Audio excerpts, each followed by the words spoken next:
নমস্কার বন্ধুরা, news TV চ্যানেলে আপনাদের সবাইকে স্বাগত।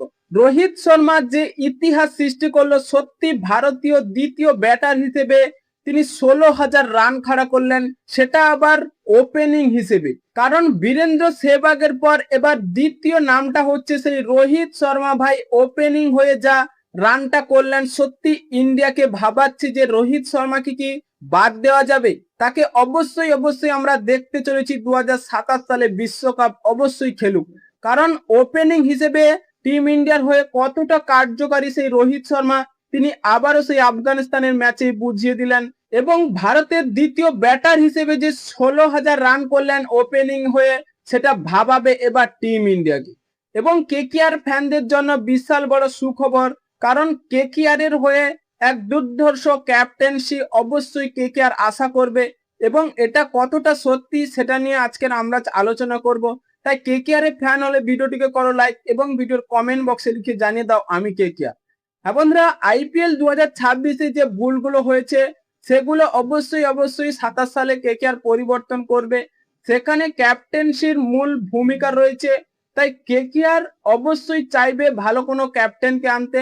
কারণ মুম্বাই ইন্ডিয়ান্সের যা পরিস্থিতি ভাই, তাদের একেবারে সেই পুরনো দল নেই যে প্রত্যেক ক্রিকেটারের পারফরমেন্স ভালো হবে এবং সেই পুরনো মুম্বাই ইন্ডিয়ান্স যে প্রত্যেকের সেরা দেখতে পাবো। কিন্তু এবার 2026 সালে যা দেখলাম, সত্যি মুম্বাই ইন্ডিয়ান্স একেবারে ভেঙে পড়েছে এবং তাদের দল ভেঙে যাচ্ছে।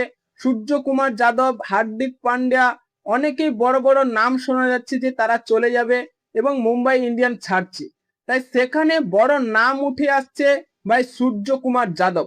হ্যাঁ বন্ধুরা, সেই সূর্যকুমার যাদব আবার সেই পুরনো দলে সেই সোনালী বেগুনে জার্সিতে যদি দেখা যায়, তাহলে কেকেআর ফ্যানদের জন্য অনেকটাই সুখবর। কারণ এই সূর্যকুমার যাদব তার আইপিএল এর কেরিয়ার শুরু করেছিলেন কেকেআর এর হয়ে এবং তিনি চাইছে যে আমার ফর্মটা হেরে গেছে, এবার আমি যদি সেই ফর্মটাকে ফেরত পেতে চাই ভাই, সত্যি কেকেআর এ আসতে হবে। এবং কেকেআর অবশ্যই রাজি থাকবে যে সূর্যকুমার যাদবের মতো ক্যাপ্টেন এবং মিডল অর্ডারে ব্যাটিং করা দুর্দার্থ সেই টি-20 ক্রিকেটে একেবারে রাজা ছিলেন তিনি, সেই নামটা ফিরে পেতে। হ্যাঁ বন্ধুরা, আপনাদের কি মনে হয় কেকেআর কি পারবে সেই সূর্যকুমার যাদবকে তাদের দলে আনতে এবং সেই পুরনো চাল যে ভাতে বাড়ে সেই কাজটা করতে পারবে? তাই এখনই আপনাদের মতামত কমেন্ট বক্সে লিখে জানিয়ে দিন এবং চ্যানেলটি সাবস্ক্রাইব করে আমাদের পাশেই থাকুন। ভিডিওটি শেষ পর্যন্ত দেখার জন্য আপনাকে অসংখ্য ধন্যবাদ।